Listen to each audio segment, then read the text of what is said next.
Commission on Election nagpahayag na po ng kahandaan para sa nalalapit na barangay at SK election na gaganapin ngayong November 2, 2026.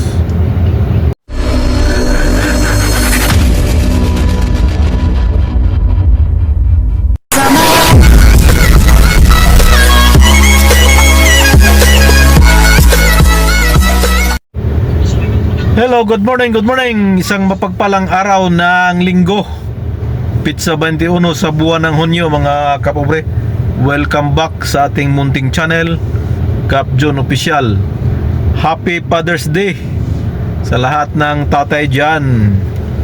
Happy Father's Day sa lahat. So panibagong araw, panibagong biyaya, panibagong mag-asa, panibagong lakas, and of course panibagong vlog, mga kapobre. For today's vlog, update sa barangay at SK election. Ang Comelec po ay nagpahayag na po ng kahandaan sa nalalapit na barangay at SK election sa November 2, 2026. At siniguro ng Commission on Election na 90 to 95% na po silang handa para isagawa ang BSKE 2026, mga kapobre. Ang panukalang batas po na ipospon itong barangay at SK election ay mukhang malabo na po dahil hanggang ngayon hindi pa po napag-usapan sa Kongreso.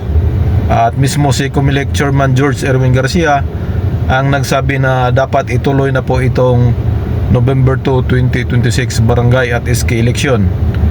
Dahil ito po ay 2 beses nang napospon, kaya kailangan na itong ituloy para naman mapalitan na yung mga barangay official na walang ginagawa sa barangay kundi maghintay lang ng honorarium.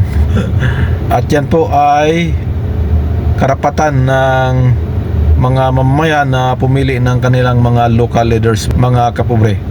So ito po, balikan po natin tong panayam kay Comelec Chairman George Erwin Garcia. Here we go. Attorney George Erwin Garcia, ang chairman po ng Commission on Elections. Good morning, Chairman Garcia, Morning, sir. Magandang umaga po, Ma'am Tuesday, Sir Christian. Magandang umaga rin po sa ating mga kababayan. Yung barangay and SK elections Yun naman, pala. Chairman, November. Ano na naman ang mangyayari sa atin yan? Tuloy na yan. Tuloy na yan. May mga proposal po Ma'am Tuesday, dyan sa mababang kapulungan na ipagpaliban ito Ayun sa na 2027. Meron na Opo, may nadinig tayo parang October 2027 ang kanila pong panukala. Sa Senado naman po ay meron din tayong nadinig na October 2027 din ang kanilang panukala na pagpapaliban ng ating pong barangay and SK elections. Kami naman po kay Comelec po kami po ngayon 90 to 95% na po kami handa para sa barangay and SK elections na imprenta na natin ang mga balota at konting-konti na lang nagamit ang amin pong hinihintay na ma-procure ang mabili natin. Ganito po, kung sakasakali pong mapopospon ng isang halalan katulad ng barangay and SK, Ma'am Tuesday, Sir Christian, gusto ko pong sabihin, katulad ng mga nangyayari dati, pagka po ito yung na-reset, kailanganin natin ang dagdag pa na 3 bilyon piso muli doon sa natitirang budget ni Comelec. At the same time, yung budget po na meron si Comelec sa kasalukuyan na natitira, mga 11 billion po yun, Ma'am Tuesday, Sir Christian, ay hindi po pwedeng ilipat sa ibang item o gamitin sa ibang item. Nasa saligang batas po yan na ipinagbabawal na gagamitin yung nailaan na, lalo na kung ito'y eleksyon. Tama. Pero Chair, ano yung posisyon nyo doon sa mga panukala na ipagpaliban ulit yung barangay elections? Siyempre po, hindi kami talaga magkakaroon ng official na posisyon sapagkat ang Comelec ay Congress tagapagpatupad kasi. lang. Subalit, Sir Christian, na itanong niyo yan, personally, para po sa akin magandang maituloy na. Sapagkat alam niyo, ang eleksyon dapat regular na nagkakaroon. Maaaring gusto niyo yung inyong kapitan, barangay officials o yung SK, di mas maganda po na magkaroon tayo ng pag-affirm na gusto niyo. Kung ayaw niyo na, para maganda rin pagkakataon upang mapalitan yung mga namamahala sa atin. Yan po ang dahilan kung bakit may halalan tayo sa isang demokratikong bansa. Tsaka humaba na ng humaba yung termino nila sa kapopostpone yan, Chairman, di ba? Yung SK po mukhang hindi na SK.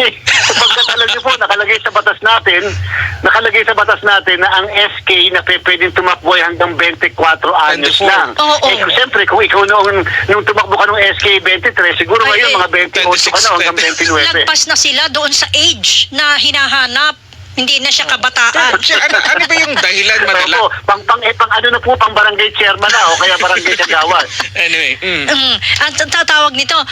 So, para sa taon na to, ang aasahan nating mangyayari ay yung BARM Parliamentary Election sa September 14. Kasunod niyan yung Barangay and SK election sa November naman. Chairman, tama?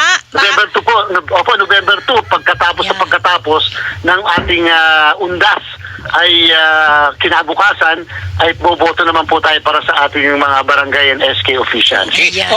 So yan po. Kumilik po.